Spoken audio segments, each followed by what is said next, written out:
પણ મારે દીકરીના હિતની વાત કરવી છે. દીકરીઓ કેવી હોય આવી મારે તમને વાત કરવી છે. ત્યારે મારે તમને વાત કરવી છે કે એ આઝાદી નહોતી મળી એ પહેલાનો સમય, અને એની અંદર બંગાળનો એક ગવર્નર સ્ટીફન, જેનું નામ એ બહુ ખૂંખાર, કોઈ પણ દીકરી બેન દીકરી સામે ઊભી હોય એટલે એના માથાથી લઈને એના પગના નખ સુધી એના શરીર ઉપર એ અવળી નજર નાખે, એ ટાણે ટાણે માંસ મટન ખાય, અને એ વ્યક્તિના જીવનની અંદર કોઈ સારો વિચાર નહીં, કોઈને સારી સલાહ દેવા વાળો નહીં. અને આવો એ ખૂંખાર જ્યારે માણસ, અને બધી બેન દીકરીઓને ખબર પડી કે આવા માણસને શું કરી શકાય, ત્યારે 14 અને 15 વર્ષની દીકરી સુનીતિ ચૌધરી અને શાંતિ ઘોષ બે નક્કી કરે છે કે આના પાઠ તો અમે જ ભણાવી શકીએ. તમે સમજો, આ 14-15 વર્ષની દીકરીઓની હું તમને વાત કરું છું.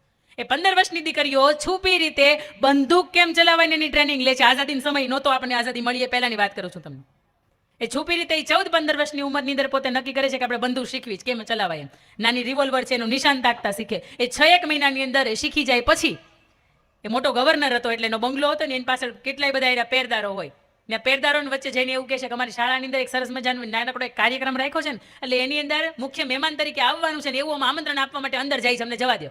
એ દીકરીઓ નાની હતી એટલે તરત પેલા પેરદારો જે હતા એને કઈ એનું ચેકિંગ કર્યું ને તરત દીકરીઓને કીધું કઈ વાંધો નહીં, જવા દો અંદર. પેલો પત્ર છે લઈને જાય છે. એ સ્ટીફન બેઠો હોય એટલે એને કહેવામાં આવે 14-15 વર્ષની દીકરીઓ તમને સામેથી મળવા માટે આવી છે. કોઈ સ્ત્રીની હિંમત નહીં કે પુરુષની સામે જાય, પણ આ બે દીકરીઓ એની સામે ગઈ હતી. ત્યારે સ્ટીફન એવું કહે છે કે આવવા દો, કારણ કે એ કેવા નજર નો તો મેં તમને વાત કરી દીધી. દીકરીઓ જેવી અંદર આવે છે અને હજી તો એના હાથની એ વસ્તુ એને આપે છે અને હજી તો પગ ઉપર એની નજર નાખે છે, એ જ સમયની અંદર પોતાની ચૂંદડીના છેડાની પાછળ સંતાડેલી બંદૂકમાંથી એ સ્ટીફનને 6 દુને 12 ગોળી ધરબી દે છે અને એને ન્યાને મોતને ઘાટ ઉતારી દે. સાહેબ, આ સુનીતિ ચૌધરી એટલે આપણા જ સમાજની દીકરીની મારે તમને વાત કરવી છે. દીકરીઓ નાની સગીર અવસ્થા જેલવાસની અંદર, કારાવાસની અંદર બંધ કરવામાં આવે, અને ઇતિહાસની અંદર પણ એ વસ્તુ સાક્ષી છે કે દીકરીઓના કપડાં ઉતારીને પેલી ચંદન ઘો હોય ને એના પટ્ટા ઉપર ખીલા ટાંકેલા અને એ પટ્ટે પટ્ટે મારવામાં આવે છે. ને તો એવું કહે છે કે નહીં, મારા ભારત દેશની અમે દીકરીઓ છે ને અમારાથી જે ખોટું થતું હોય ને ન જ જોવાય. ભારત માતા કી જય બોલતી જાય અને એટલી યાતનાઓ છે એ સહન કરતી જાય. અને એ પછી જ્યારે આઝાદી મળે, એ દીકરીઓને કારાવાસમાંથી બહાર કાઢવામાં આવે, ત્યારે એ દીકરીઓ બહાર આવે છે અને એ ભણે છે. આ 14-15 વર્ષની દીકરીઓ તમને મરે હૃદયની અંદર એ વાત છોડીને જાય છે કે જીવનની અંદર કષ્ટ ગમે એટલું આવતું હોય, અને એ વાત પણ સાક્ષી છે કે કારાવાસની અંદર જાય ને અહીંયા તો 10માની સરસ મજાની પરીક્ષા હાલતી હોય અને 10માનું કેટલું સરસ મજાનું તમને ઘરનું એટમોસ્ફિયર હોય, તેમ છતાંય તેમ કહો કે આમાં પાસ નહીં થાય. કેમ થાય? મારે જેવું થયું હતું એવું. ત્યારે મને એમ થાય કે ઢાંકણી લેવાય, એની અંદર પાણી નખાય અને પછી આપણે એની અંદર પડી જવાય. કારણ કે આવા આસપાસના આપણા જ સમાજના કિસ્સાઓ એવું કહેતા હોય કે 14-15 વર્ષની 17 વર્ષની ઉંમરની અંદર પણ ભારત માની રક્ષા કરવા માટે જો અમે આટલું કરી શકતા હોય ને તો તમને તમારા પરિવારનો સમાજનો બધાને સપોર્ટ છે. ભણ્યા ભેગા ભેગું નહીં થાય. અને આ મારો ખુદનો અનુભવ છે, એટલા માટે કહી શકાય, એટલા માટે તમારી વચ્ચે ઉભા હોય. 10માની અંદર ડબાન ડ હતા, 55.54% રિઝલ્ટની સાથે જો એવું ને એવું ગાડું આવેલું હોત ને તો હું ત્યારે કોઈ એકાદા ખૂણા બેન તમારે સાંભળતી હોત. પણ અહીંયા આવી શકાય એનું કારણ એ હતું કે એક વખત સમજાઈ ગયું કે ભણ્યા વગરનું ભેગું નહીં થાય, ને પછી PhD સુધી પહોંચાણ. પણ વાત તમને હું દીકરી ચરિત્રની કરું છું ત્યારે આ એક સુનીતિ ચૌધરીની વાત મેં તમને કરી. વાત નંબર બીજી મારે તમને કરવી છે. એમણે દીકરીએ બહુ સરસ મજાની વાત કરી કે 12 વર્ષની ઉંમરમાં કદાચ મારો કોઈ બાવડું પકડી જાય તેને ખબર પડી જાય, તો કોઈ 22 વર્ષની ઉંમરમાં કોઈ હાથ પકડે આડા આવડે કોઈ નજર કરે ખબર ન પડે.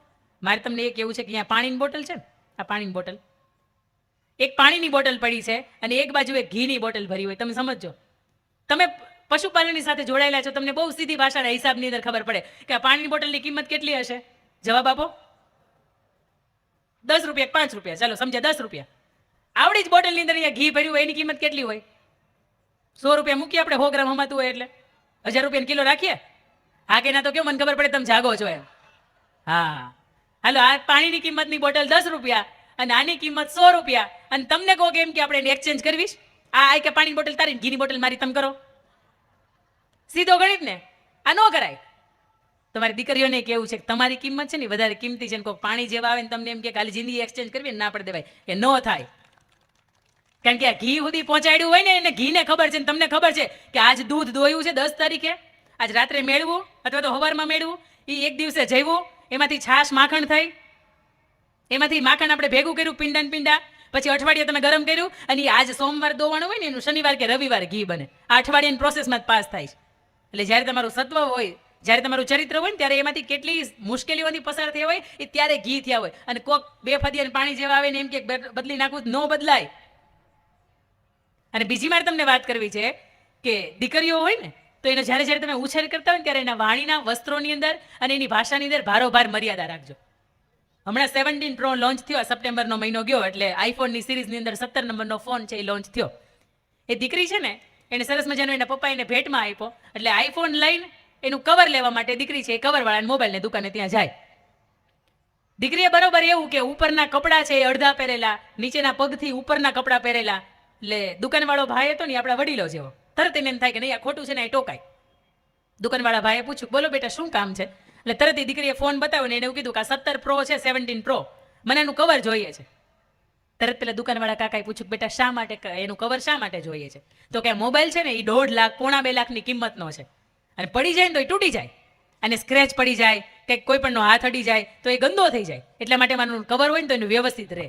અને તે દિવસે એ મોબાઈલવાળા કવરવાળા કાકા હતા ને એણે એવું કીધું હતું કે બેટા આની કિંમત તો કદાચ 1.25 લાખ રૂપિયાની જ છે, પણ તારી ખુદની કિંમત છે ને એ કરોડોની અંદર આંકો ને તો ઓછી પડે. જો આને સરસ રીતે તું ઢાંકવા માટેની મેથામણ કરે તો તારા શરીરને ઢાંકવા માટે તને ક્યારેય વિચાર નથી આવતો, તને કોઈ કહેવાવાળું નથી. અને તે દીકરીને સમજાય છે કે નહીં બરોબર છે, જો મોબાઈલને ઢાંકવા માટે હું 200 કે 500 રૂપિયા ખર્ચી શકતી હોય તો મારો આ દુપટ્ટો હોય ને કદાચ એની કિંમત એટલી બધી નથી હોતી. તમે ફાટેલા, તમે એક માર્કિંગ કર્યું કે જે પ્રમાણે ક્રેઝ હોય ને એ પ્રમાણે કંપનીવાળા બનાવે. ફાટેલા તૂટેલા કદાચ તમે લેવા જાઓ ને તો એ કેટલા રૂપિયાના આવે ખબર છે? 1000, 2000, 5000, 15000 એટલા રૂપિયાના કપડા આવે, બ્રાન્ડવાળા હોય ને.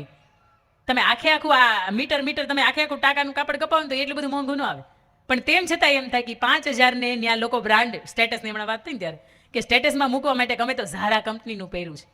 ફેર કાંઈ નથી પડતો, પણ તમારી અંદર તો કંઈક સત્વ હોવું જોઈએ ને. તમે બોલો ને ત્યાં પૈસા પડી જતા હોય તો એ ઝારા કામનું હું, તમારી અંદર કંઈક હોવું જોઈએ ને. એક પ્રસંગ એવો સરસ મજાનો છે કે એક પપ્પા અને એક દીકરી, ઉંમર થઈ ગયેલી બાપની, અને એ મરણ પથારીએ પડેલા છે, અને દીકરીને એવું કહે છે કે બેટા આપણા ઘરની અંદર એક પથ્થર છે, અને કદાચ આવતીકાલે હવે શું થાય મને ખબર નથી, પણ તારે એમ કરવાનું છે કે આ પથ્થર લઈને તારે બજારની અંદર જવાનું છે, અને આ નાકા ઉપર એક શાકભાજી વેચવાવાળો છે, આ 2 કિલોનો પથ્થર છે, તારે જઈને પૂછવાનું છે કે આની કિંમત શું છે. અને શાકભાજીવાળા શાકભાજીનું કામ કરતા હોય એને લગભગ આ તોડવામાં કામ લાગે. 2 કિલો કોઈક દૂધી જોકી જાય, રીંગણા જોકી જાય, બટાકા જોકી જાય, ટમેટા જોકી જાય. એટલે ત્યાં ગઈ એ દીકરી, અને બાપે ના પાડી હતી બેટા તારે વેચવાનો નથી, ખાલી એની ભાવ જ પૂછવાનો છે. દીકરી ત્યાં ગઈ ને એને પૂછ્યું કે આ પથ્થરની કિંમત તમે શું આપી શકો? આ 2 કિલોનો છે. અને ઓલા ભાઈને બરોબર 1 જ કિલોનું તોલમાપ હતું, એને પાસે 2 કિલોનું કંઈ હતું નહીં. એટલે તરત એને કીધું કે આ પથ્થર મારા કામનો જ છે, પણ આ પથ્થરની કિંમત કદાચ હું અંદાજે 100 રૂપિયા આપી શકું, અને 100 રૂપિયા તો મને ઘણું વધારે લાગે, પણ દીકરી છું ને એટલે હું આપું છું. દીકરી ઘરે આવીને બાપુને કીધું, બાપુ પેલો શાકભાજીવાળો એવું કહે છે કે આના 100 રૂપિયા આવે. કંઈ વાંધો નહીં બેટા. બીજે દિવસે આપણું જે ઘર છે ને કે એનાથી તું 1-1.5 કિલોમીટર ચાલીશ ને એટલે તે ત્યાં પુરાતત્વ વિભાગવાળા છે, એન્ટિક વસ્તુઓ સાચવે છે, તું ત્યાં જાજે, અને ત્યાં જઈને એને જઈને કહેજે કે આની વસ્તુ, આ જે વસ્તુ મારા હાથની અંદર છે આની કિંમત શું છે. ત્યાં તો પણ તારે વેચવાનું તો નથી બિલકુલ. દીકરી છે બીજે દિવસે એ એન્ટિક વસ્તુવાળા હોય ત્યાં જઈને એવું કે આ તો પર્પલ શેડનો દુર્લભ પથ્થર છે કે જેમાંથી આ બધા સ્ટોનની, આપણે મોઝેનાઇટ સ્ટોનની બધી જ્વેલરી બને ને, આ ઈ પથ્થર છે. આ પથ્થર બહુ મોંઘું હોય બેટા, અને આ પથ્થરની 2 લાખ તો હું તને ઓછામાં ઓછી કિંમત આપી શકું, પણ તેમ છતાં મારી પાસેથી ખરીદનાર છે એને હું પૂછી લખું, જો વધારે દેતા હોય મને તને વધારે આપવામાં વાંધો નથી. એ દીકરી તો હરખાઈ ગઈ. ઓહો, પેલા લોકોએ મને એવું કીધું કે આની કિંમત કદાચ 100 રૂપિયા હું માંડ તને આપી શકું, અને આ માણસ એવું કહે છે ને 2 લાખ રૂપિયા આપી શકું. એ હર્ષભેર પાછી આવે ને એના પપ્પાને એવું કે પપ્પા આ પથ્થરને વેચી નખાય. પપ્પા પૂછે કેમ? તરત જ કીધું કે બાપુ એણે એવું કીધું કે આ પથ્થર છે ને એની 2 લાખ હું તને કિંમત આપી શકું. એટલે તરત એને પપ્પાએ એવું કીધું બેટા આના માધ્યમથી મારે તને સમજાવવું ખાલી એટલું જ છે કે જે વ્યક્તિ તારી કિંમત કરે, જે વ્યક્તિ તારી કદર કરે, અને જે વ્યક્તિ તારું મૂલ્ય સમજે ને એની સાથે જીવનમાં જવાય, બાકી ગમે એની હાલતું ન થઈ જવાય. 22-25 વર્ષની ઉંમર થાય ને એટલે એ આકર્ષણનો સમય છે, કોઈનાથી આકર્ષણ થાય. ફોનની અંદર કોઈ ખાય હલ્લો પૂછે ને એટલે એને જવાબ દેવાનું મન થાય. કદાચ એને 2-4 જવાબ આપો ને એ વ્યક્તિ તમને મળવા બોલાવે ને તો તમને મળવાનું મન થાય, કારણ કે એ ઉંમર એવી છે. પણ એની વચ્ચે મેં તમને કહ્યું એમ કે મમ્મી પૂછે બેટા ક્યાં જા છો, તરત એવું કે ઓલી મારી બેનપણી નથી સોનાલી કે ઘર ઘડીક જઈને આવું છું. અને મમ્મીને બિચારાને ભારોભાર એવું હોય કે બરોબર છે મારી દીકરી સોનલના ઘર સિવાય ક્યાંય જાય નહીં, કારણ કે ઉમરું વળંગીને કોઈ દી ગઈ નથી, પણ એને ખબર નથી કે આ જે પેલો છે ને એ હાથમાં મેં આપી દીધો છે. તમે સમજો એની તાકાત કેવડી છે ને એની નુકસાની કેવડી છે. વાત મારે તમને એની નુકસાનીની જ કરવી છે, એની તાકાત તમને ખબર જ છે. બહાર અમેરિકામાં બેઠું હોય તમને એમ થાય કે આની યાર મારે વાત કરવી, એ જ સેકન્ડની અંદર એની યાર ફોન લાગી જાય, પણ એની નુકસાની શું છે ને કદાચ ક્યાંક આપણે એની અંદર પાછળ છીએ. આ કિસ્સો મારે તમારી બધાની વચ્ચે મૂકવો છે, અને બહુ રેર હું જ્યારે કોઈ અન્ય સમાજની વાતો આવતી હોય ને કે જે હિન્દુત્વ ઉપર વાર કરતા હોય એની બહુ ઓછી હું વાતો કરું છું, પણ ખાસ કરીને દીકરીઓ બેઠી છે ને એટલે મારે તમને વાત કરવી છે. એ દીકરીને મોબાઈલ આપી દીધો, દીકરી ડોક્ટરનું ભણે, ફાર્માસ્યુટિકલની અંદર B.Pharm કરે, 3જું વર્ષ, અને સામેથી કદાચ કોઈ નામ બદલીને એને મેસેજ કરે, હાય બ્યુટીફુલ, અને સરસ મજાનો કોઈ ફોટો મૂક્યો ને એની ઉપર લખ્યું બહુ સુંદર લાગે છે, અને એની ઉપર એકાદી બે શાયરી મારી એને. અને એ સમયમાં દીકરીનો સાવ નવરાશવાળો, ત્યારે રાતનો સમય, હાથની અંદર ફોન, એને એવું થયું કે થેન્ક યુ તો કહું. તરત દીકરી એવું કીધું કે થેન્ક યુ સો મચ. એટલે તરત સામેવાળા એવું કીધું કે આપ ક્યાંથી? હું વડોદરાથી. આપ શું કરો છો? હું B.Pharm કરું છું. કઈ કોલેજમાં છો? અહીંયા. હું પણ B.Pharm કરું છું. મને પણ ડૉક્ટરનું પાત્ર છે ને એને હું શોધી રહ્યો છું. બરોબર છે, મારા પપ્પા જોણ બાબતનું નક્કી કરે જ છે, એટલે બેની વચ્ચે મિત્રતા થઈ. રોજ સાંજે 10-11 વાગ્યાનો ક્રમ, એ રોજ કલાક 2 કલાક વાતો થાય. છોકરો એની જ્ઞાતિ છુપાવે છે, છોકરી જેટલું છે ને એટલું બધું સાચું કહી દે. એને કયો કલર ગમે, ક્યાં જવું ગમે, એટલે છોકરો છે ને બીજા દિવસે એ કલરની કંઈક વસ્તુ લે અને આ દીકરીને એવું કહે કે મેં તને તારી કોલેજની બહાર તારા વોચમેન છે ને એને આપી છે, તારા માટે એક નાનકડી હું ગિફ્ટ મોકલાવું છું.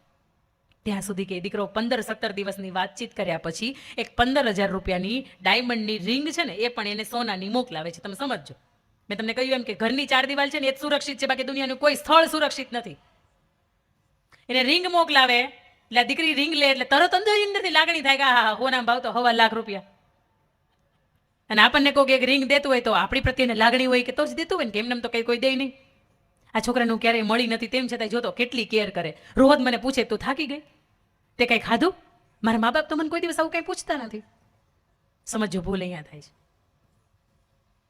દીકરી છે એ રિંગ સ્વીકારી લે, દીકરો બહારથી દૂરથી જોવે છે, ઓકે બરાબર છે, જે કામ કરવું હતું ને કામ થઈ ગયું હવે મારું. અને કેટલી સ્માઇલની સાથે એ સ્વીકારે. એ સ્વીકાર્યા પછી જેવું એ ખોલતી હોય ને એટલે તરત જ પેલો એને ફોન કરે. નંબર તો એક્સચેન્જ થઈ ગયો હતો ત્યાં સુધીમાં, કે તું થોડીક વાર ખમી જાય, આજે આપણે કોફી શોપ ઉપર પહેલી વખત મળીએ છીએ, અને હું ઈચ્છું છું કે મારી રિંગ છે ને મેં તને આપી છે ને તે હું મારી જાતે પહેરાવું. એટલે દીકરીને તો એમ થાય કે ઓહો દિલ ગાર્ડન ગાર્ડન. તમે સમજો, આ વાત તમે સાંભળો છો તોય તમને એમ થાય છે ને કે બરોબર છે, આ તો બહુ મજાની વાત ચાલે છે. તમે સમજવાનો અંત કેટલો ગંદો આવે છે ને. એ 15,000ની કિંમતની અંદર એ દીકરીનું, મેં તમને કહ્યું એમ કે આ 10 રૂપિયાની હતી ને પહેલી 100 રૂપિયાની હતી, અને કોઈક એક્સચેન્જ કરવા આવ્યું, દીકરીની કિંમત કરોડોની અંદર હતી, કારણ કે એ ચરિત્રવાન દીકરી હતી, ઉજળા સમાજની દીકરી હતી. પણ એની વચ્ચે એ દીકરી 5 વાગ્યાની કોલેજથી છૂટે એટલે કેફેનું એડ્રેસ આવે, એ કેફે ઉપર એ મળે એને. પેલો છોકરો છે એક સરસ મજાના રૂપરંગની અંદર તૈયાર થઈને આવે, હજી પોતાની જ્ઞાતિ છુપાવે છે કે હું કઈ જ્ઞાતિમાંથી આવું છું. અને આ એ જ્ઞાતિ છે કે હિન્દુત્વની ઉપર, સનાતન ધર્મની ઉપર જે વાર કરે છે. 5 વાગે એ છોકરી છે એની સાથે પહેલી વખત મળે એટલે 15 દિવસની વાતચીત કર્યા પછી છોકરો કદાચ નો થોડો ખારો લાગતો હોય તો એને એમ થાય કે ના ના, આનાથી સારું જ કોઈ દુનિયામાં બીજું કોઈ પાત્ર જ નથી. તમે સમજો ત્યાં સુધી કે દીકરીનું B.Pharm પૂરું થાય ત્યાં સુધી એના સંબંધો છે એમને રહે. અને એ દીકરી એવું કે મારે ભણવા માટે હવે વિદેશ જવું છે, મારે M.Pharm અહીંયા નથી કરવું. એટલે છોકરો એવું કે આપણે એમ કરીએ કે આપણે બે જતા રહીએ અને આપણે લગ્ન કરી નાખીએ. કદાચ તારા પપ્પા છે એ તને ભણાવવા માંગતા છે, પણ હું તને ભણાવીશ જ ને, મારી ઘરે ક્યાં તાણે છે, હું તને અહીંથી મારતે ભણાવીશ. એનું B.Pharmનું 4થું વર્ષ છે એ પૂરું થાય છે. અને એવા સમયમાં એના પપ્પા 9 લાખ રૂપિયા જેટલું ઊંચી ઉધારાના થોડાક કરીને એ દીકરીને ભણવા માટેની વ્યવસ્થા કરે અને દીકરીને એ પૈસા આપે. એટલે દીકરી છે ને તરત એવું કે તારે મારે તારે જ જવું છે ને, કે હું તને આપું છું, તું આપણું બેનું કરાવી નાખ. એને ટિકિટ કરાવી નાખે. એને વિદેશની યુનિવર્સિટીની અંદર ખોટું એડમિશન મળી ગયું છે, આવો ફેક લેટર દીકરી સુધી પહોંચાડી દે. અને પછી એમ કે આજની આપણી ફ્લાઇટ છે. એના પપ્પાની હરખભેર કેટલા હરખથી એને મૂકવા માટે આવે, મારી દીકરી ભણવા માટે જાય. અને જેવા પપ્પા જાય એ છોકરાએ આ છોકરીની સાથે ત્યાં સુધી કે હું તને ટિકિટનો કે ફોટો નહીં બતાવું, હું તને સરપ્રાઈઝ આપીશ. અહીંયા અંદર છે ને ત્યારે ખબર પડે કે એનું પ્લેન તો દુબઈનું છે. દુબઈ જાઓ છો એટલા માટે કે આપણે ત્યાં લગ્ન કરીએ, 5-15 દિવસ ફરીએ અને પછી ત્યાંથી જતા રહીશું. દીકરીને ભોળપમાં માનીએ ગઈ, કઈ વાંધો નહીં, આપણે દુબઈ જઈએ છીએ. એ છોકરો એને દુબઈ લઈ જાય, પછી એક હોટલની અંદર સ્ટે કરે. આજ સુધીમાં મેં તમને કહ્યું એમ કે ક્યારે હાથ પકડીને તે એકબીજા બેઠા નથી, એ ડાયરેક્ટ એને ત્યાં લઈ જાય છે. માત્ર એ વાતો થઈ છે કે કોફી શોપ ઉપર મળવાનું થયું છે. ત્યાં લઈ ગયા પછી એક હોટલની અંદર એ દીકરીને ઉતારો આપવામાં આવે ને એ છોકરો એવું કે અહીંયા મારા જાણીતા છે ને એ લગ્ન કરાવી આપે છે, હું એક વખત એમને મળતો આવું, મેં એને નીચે જ બોલાવ્યા છે. દીકરી તો કેટલી કોડ ભેર કે મારે લગ્ન થાય, હું મારા પપ્પાને એમ કહી દઈશ કે પપ્પા એ છોકરો ગમતો હતો અને મારે હારે જ છે, અને એવી કોઈ જ્ઞાતિ નથી કે તમને તકલીફ થાય, એ સારી જ જ્ઞાતિ છે એટલે તમે મારા લગ્ન પછી હવે કરાવી દો ને, કારણ કે અમે કોર્ટ મેરેજ તો કરી લીધા છે. કારણ કે આ સ્વચ્છંદતાની અંદર જીવી રહ્યો સમાજ છે ને એ આવું વિચારે છે કે પહેલા આપણે કોર્ટ મેરેજ કરી નાખીએ ને પછી આપણે બાપુને કહીએ ક્યાં જાય પૌણાવશે ને ક્યાં જાય. દીકરી અંદર ત્યાં હોટલની અંદર રૂમ સફાઈ કરવા વાળો વ્યક્તિ આપણો ગુજરાતી તે દીકરીને પૂછે કે બેટા અહીંયા શા માટે આવ્યા છો? એક દીકરાની સાથે મારે લવ છે અને અમે અહીંયા લગ્ન કરવાના છીએ, 5-15 દિવસ ફરવાના છીએ અને પછી અમે ભણવાના છીએ, અમે બે ભણવા માટે અહીંયા આવ્યા છીએ. બેટા તને ખબર નથી આ હોટલ શા માટે છે? આ હોટલની અંદર કેવા લોકો આવે છે? આ હોટલની અંદર આવનારી દરેક દીકરી છે એની એક કિંમત નક્કી થાય છે. 15 લાખ, 25 લાખ, 35 લાખ, 50 લાખ, અને એની અંદર દીકરી વેચાઈ જાય છે. હું છે ને તારો ગુજરાતી છું, તારી ભાષા ઉપરથી મને અંદરથી એમ થાય છે કે મારી ગુજરાતની દીકરી તરીકે હું શું કરી શકું? મારી તો મજબૂરી છે, એટલા માટે હું અહીંયા હોટલમાં કામ કરું છું. પુરુષ છું ને તો મારાથી આ વસ્તુ જોવાતી નથી. બેટા તારી અંદર તાકાત હોય ને તો આવ, હું તને ક્યાંક મદદરૂપ કરું, પણ અહીંથી તું નીકળી જાય એમાં ભલાઈ છે. અને પેલો માણસ રિસેપ્શનિસ્ટ હોય ને નીચે, એને કહેતો ગયો તો કે આ છોકરી અહીંથી બહાર ન જ આવી જોઈએ. અને બીજા જ માળ ઉપર હતી અને બાથરૂમનું વેન્ટિલેટર, એ છોકરા, એ જે પેલો માણસ હતો એને ખોલી દીધું. બાથરૂમના વેન્ટિલેટર ઉપરથી દીકરી નીચે ઉતરી ગઈ અને એને કીધું તારામાં તાકાત હોય ને એટલી અહીંથી જલ્દી તું ભાગી જાય. વિદેશની અંદર, દુબઈની અંદર એ ભારતીય આપણી એમ્બેસી વાળા હોય ને ત્યાં જઈને એને એવું કહે કે મારી સાથે આવી ઘટના બની છે, પણ આ ઘટનાનો શિકાર નથી બની, એ પહેલા મારી આંખ ઉગડી ગઈ છે, મારે તાત્કાલિક ભારત પાછું જવું છે. આપણી ભારતીય સરકાર છે એમની ત્યાંની એસએમબી એ મદદરૂપ થાય છે, દીકરી અહીંયા પાછી આવે છે અને ડાયરેક્ટ ઘરે જાય ને સાહેબ, એના પપ્પાને એ કદાચ આખી જિંદગીમાં નહીં ભેટીને રડી હોય ને એટલું રડવા લાગે છે ને એવું કહે છે કે પપ્પા મને ખબર નથી કે મારથી મોટી હું ભૂલ થઈ ગઈ. આ એક ઇન્સ્ટાગ્રામ મારી આખી જિંદગીની પથારી ફેરવી નાખત નહીં, મને નહોતી ખબર.